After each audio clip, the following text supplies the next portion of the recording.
have a lot of rules, actually. Men have to like hold the door for a woman, which made more sense when the rule started, right? Caveman, maybe roll a rock for the girl so she can, or even like, you know, like golden ages, like castle, you know, you open a castle door, maybe it weighs 400 pounds. But now it's built in. Girls like, are you gonna get the door for me? You're like, this one's automatic, just keep walking. You still could have offered, that's all I'm saying.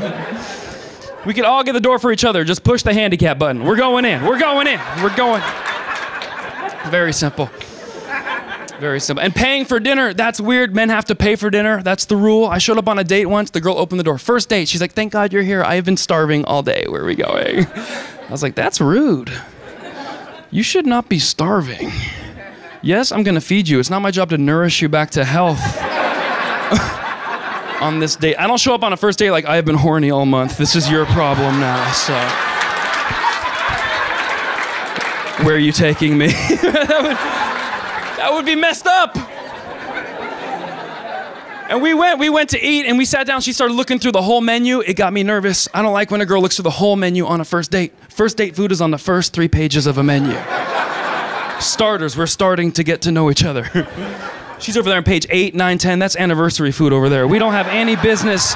That's anniversary food. No. She's like, I think I'll take the lobster. And now I gotta pay, right? See, that's why I think it should be performance-based dinners, all right? Start with hooking up, then go eat. Yeah, you rock the house, you get lobster. You end up at a fast food restaurant, you know what you did wrong for next time. Why are we here? You know exactly why we're here. Now, I have an opinion about abortion. Not enough to shoot somebody in a small theater in San Diego, so relax. But I don't know if it's okay, I gotta be honest. I don't know if you can take a baby from the womb before you know what it could be. What if that kid was gonna cure cancer? What if that kid was gonna be the greatest leader we ever had and bring about world peace? So I don't think there should ever be any abortions, ever! But I do believe, once that child is born, there should be a 22-year late-term abortion window.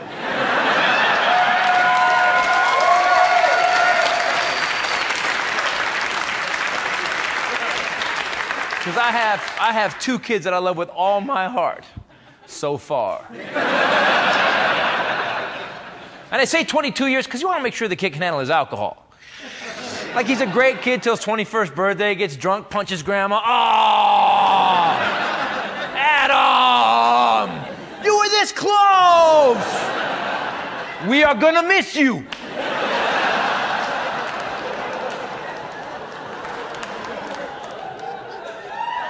You want to start a revolution tomorrow? You let every teenager in this country know there's a 22-year late-term abortion window. Things would change overnight, man. And your lawn would get mowed when you said. You would never utter this phrase again. Did you clean your room like I asked? Yes, I did, Father. I've also repainted and installed high-speed internet. Now I'm going to recheck my homework and then build a scale model of the galaxy for extra credit. I love you, Daddy. I love you too, perfect child. Wouldn't it be great to have that power over your kids? Just that kind of, just Brian, get in here. Your mother and I were looking at your report card. You know, what did we say was going to happen if you got one more D? Your mom's getting the vacuum right now.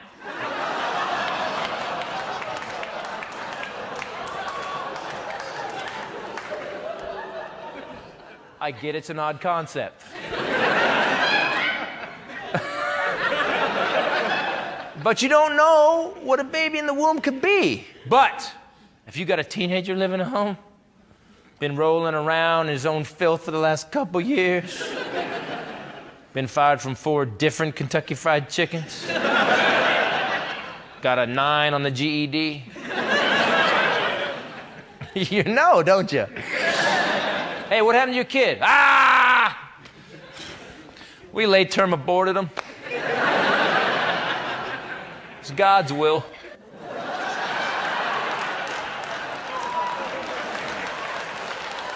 His car's for sale if you want to buy it. And then you got Donald Trump.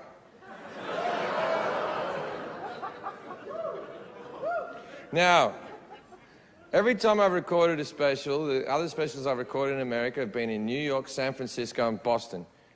And everyone's called me a fucking pussy. with my liberal agenda. I'm in fucking Nashville right now.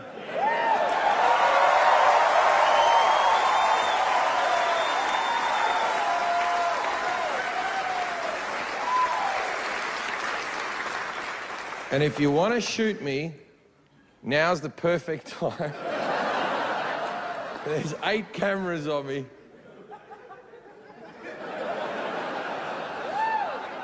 I think we're good. I think we're good. Isn't it sad that the country's gotten to the stage that when you buy theatre tickets, you go, oh, get ones on the aisle so we can run. Everyone wanted to get in the middle. We're like, no, you're sitting ducks in the middle. You'll... So anyway, Donald Trump. Now, don't get me wrong. He's a lot of fun. There's a little bit of me. There's a little bit of me that when that thinks, fuck it, let's do it.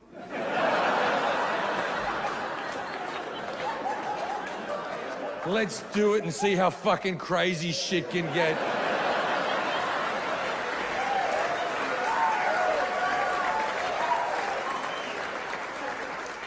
Because what happens is he says really simple shit that means nothing, and then fucking dummies, right? If you've ever said this sentence, I like him because he's a straight talker, you're as dumb as shit.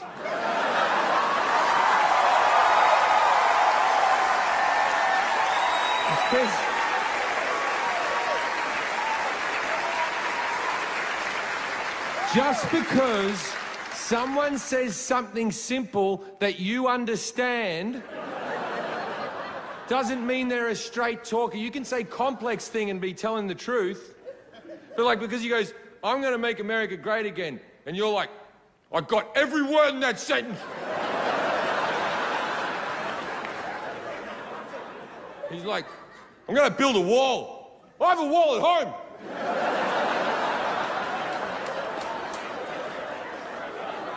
You're a straight talker. And then he just says shit that it won't happen. Got to build a wall. Mexico's going to pay for it. Well, I haven't heard a Mexican yet go, oh yeah, we got this. What are you talking about? What the fuck are you talking about? That's just saying shit. He's like a kid running for class president who's just walking around going, and we're going to have 2 lunches. And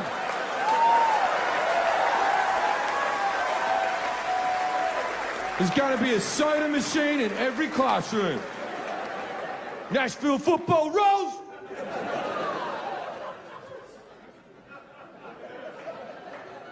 But here's where it doesn't get fun. And that's all. It's good fun. But here's where it's not fun, right? What he does is he preys on fear. As soon as at the beginning it was, oh, Mexicans, they're coming over and they're raping. And then there was a terrorist attack and he went, oh, fuck, I'll go after the Muslims. Ah, we should kill the families of Muslims, which, by the way, you're not allowed to do. And then he started saying, after the Paris attacks, we should put every Muslim on a register, and we shouldn't let any more refugees come in from Syria. And the Muslims that live here on a register, that means ISIS win. As soon as he says that, ISIS have fucking won. Right? Because their plan to shoot people in Paris, that's not their end plan. They didn't kill 128 people and go, well, that's that done. You know what I mean? It's a recruitment tool. And the recruitment tool can only work if hate is bred. Right, so what he does is he says, oh, we're going to ban them, we're not going to let any more in the country, and the ones here have to be on a register. Now, you're a 16-year-old boy or girl that's a Muslim living in this country. You've lived your entire life in this country. You've always considered yourself American. And then all of a sudden, someone who could be your president says, you are not welcome here, and that you should be put on a register. Now, that kid, how fucking quickly do you think that kid could be radicalized now? Before, it wasn't going to be radicalized at all.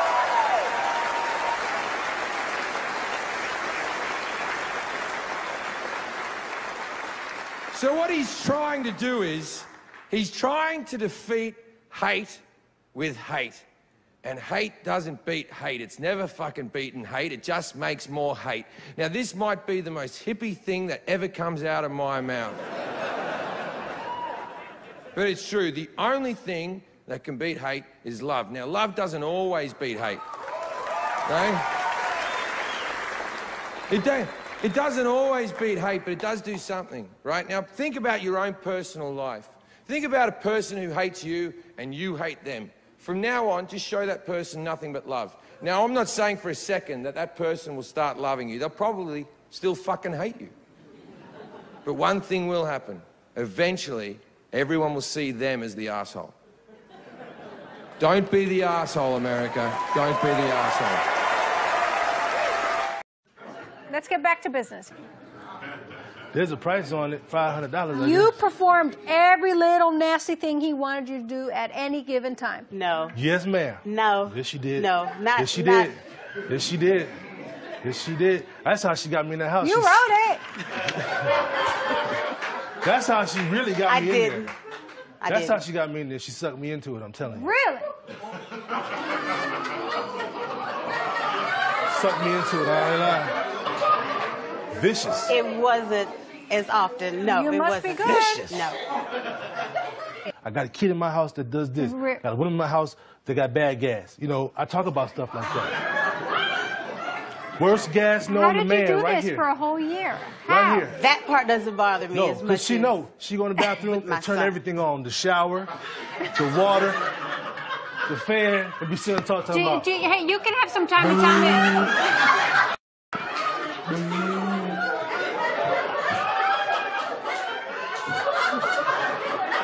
She goes to the bathroom and leave the door wide open so I can see her.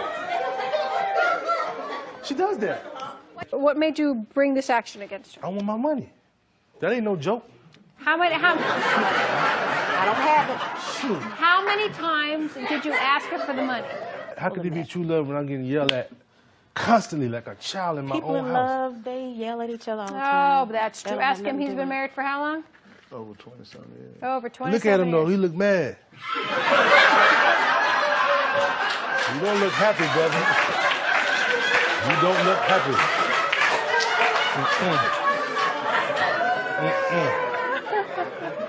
When I was in Nigeria, I took an internal flight. Now, we got, in our internal flights, there's certain jurisdictions that we put in place. In some other countries, they don't really have them. Like when we was on board and they made, the air hostesses showed us where our life vest was, it was the cushion you were sitting on. And it was like, so weird. And the pilot came on board, and when he came on board, I knew something was wrong because he done something I've never seen before. He boarded from the back of the plane.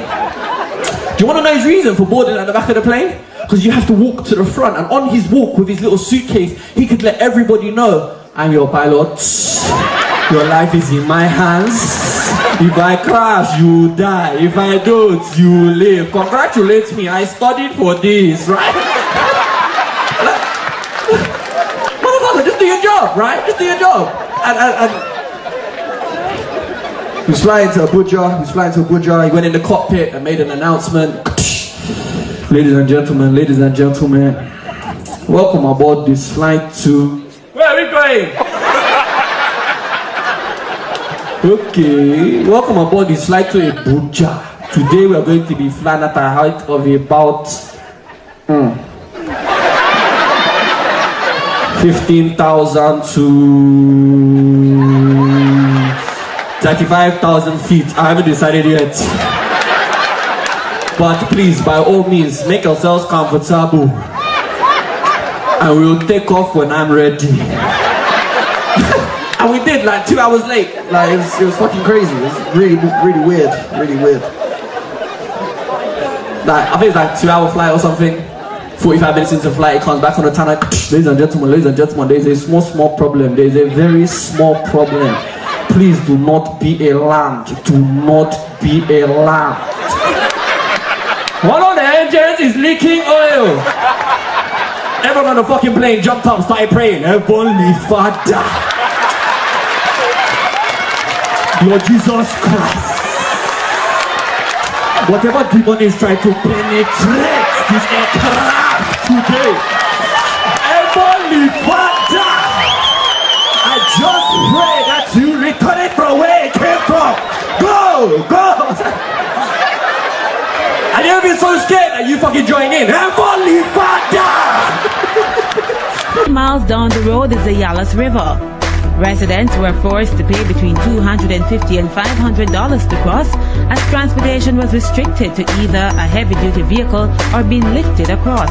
Right now, nobody can cross it. It's only who can understand it. Cross it. Nobody can cross it. It's only fisherman and a fisherwoman. Just me. Nobody can cross it. It's only who can manage the water. It's only something come over. Or if we around to help them. Nobody can swim. If you cannot swim, you cannot cross it. Nobody can cross it.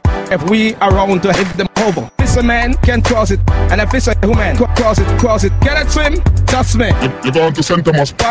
One. Nobody can cross it. It's only who understand it. Cross it. Nobody can cross it. It's only fisherman and a fisherwoman. Just me. Nobody can cross it. It's only who can manage the water. It's only something come over. Or if we around to help them. Not all the vehicles can cross it. This vehicle can cross it. We lock away in the wilderness. Nobody cross it. Cross. Yesterday, the bus was coming from town. A bus to the people. Just the mercy of God. Why the bus don't go over? The bus can't swim. The bus can't swim. Believe it or not. The bus can't swim. Yesterday, the bus was coming from town. The bus can't cross it. The last time, hurricane, dead up to bury up the top. Nobody know for walk. The bus can't swim. Nobody know for walk. The bus can't cross it. Nobody can cross it. The only who can understand it. Cross it. Nobody can cross it. It's only fisherman and a fisherwoman. Just me. Nobody can cross it. The only who can manage the water. It's only something come over. Or if we around to help them. I'm very concerned. Because nobody can cross it. Not even the kids them can go to school. Just me. Because nobody can cross it. Fisherman and a fisherwoman can cross it like them. Understand it. Stand it. Cannot swim? Just me. You're going to dead up. Nobody can cross it. The only who can understand it. Cross it. Nobody can cross it. It's only fisherman and a fisherwoman. Just me. Nobody can cross it. The only who can manage the water. It's only something come over. Or if we around to help them. Nobody can cross it. Nobody cross it. The only who can swim. Cross it. Cross it. Cross. Nobody cross it.